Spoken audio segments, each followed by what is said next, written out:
Прошу всех встать.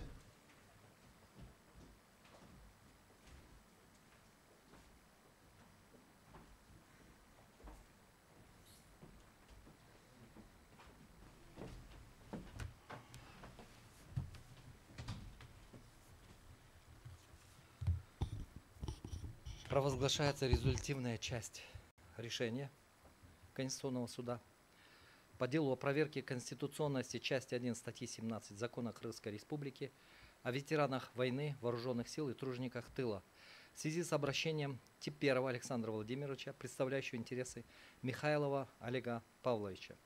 Конституционный суд Кыргызской Республики в составе председательствующего Сконбаева, судья Айдарбековой, Бабукеевой, Дюшеева, Джолдошева, Джумабаева, Касмалева, Кадырбаева, Шаршиналева, пресс-секретаря Талайбековой с участием обращающейся стороны Михайлова Олега Павловича, Ахматовой Гульзины Мелсовны, представляющей его интересы по доверенности, стороны ответчика Саранова Самата Кштоа Бековича, постоянного представителя Джоур Кенеша в Конституционном суде, третьих лиц Молдубаева Алмазбека Тавалдыевича, постоянного представителя президента Кабинета министров в Конституционном суде, Мамытханова Шеремкула Замирбековича, представителя Министерства юстиции по доверенности, Джуматаева Эркина Уркенбековича,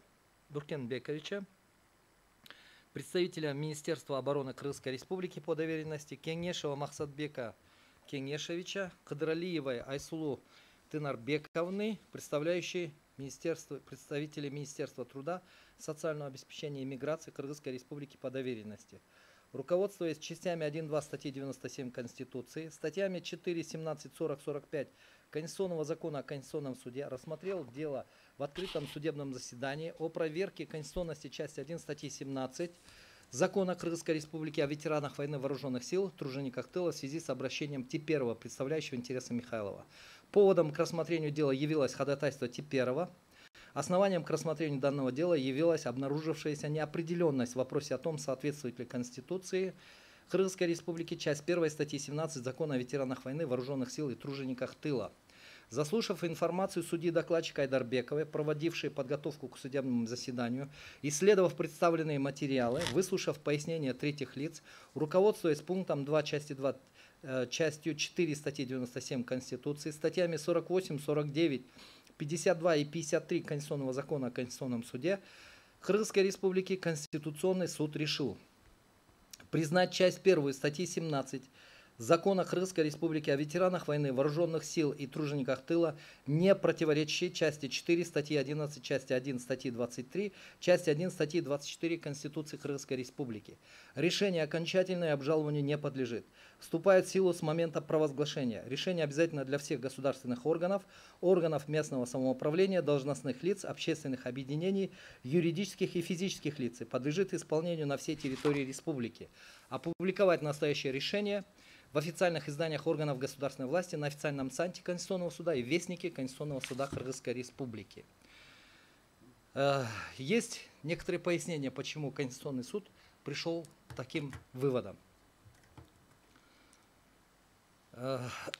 Исходя из смысла и содержания выполняемых функций и задач, под советниками, указанными в пункте 3.1 приложения 1 к соглашению, межгосударственному соглашению, следует понимать военных советников, в число которых не могут относиться партийные советники. Таким образом, внесенные поправки в закон, приведшие к замене слова «советники» на «военные советники», не изменили правовой сущности и изначального смысла положений соглашения о взаимном признании льгот и гарантий для участников Великой Отечественной войны и участников боевых действий на территории других государств, семей погибших военнослужащих, определяющих правовой статус лиц, пребывавших на территории Демократической Республики Афганистан в период боевых действий. Соответственно, не противоречит части 4 статьи 11, части 1 статьи 23, части 1 статьи 24 Конституции. Понимание заявителя о неправомерности уменьшения объема социальных гарантий, предоставлявшегося ему до принятия оспариваемого закона, и умаление тем самым его конституционных прав является ошибочным. Причисление уполномоченными государственными органами субъекта обращения к первой группе участников боевых действий на территории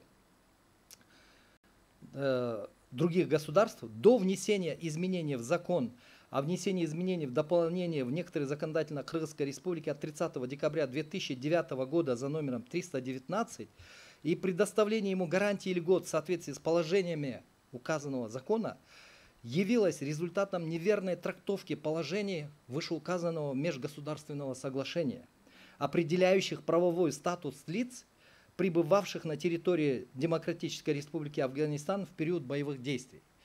То есть в основе как первоначального закона, как последующего закона, принятого в 2009 году, они были приняты во исполнение межгосударственного соглашения.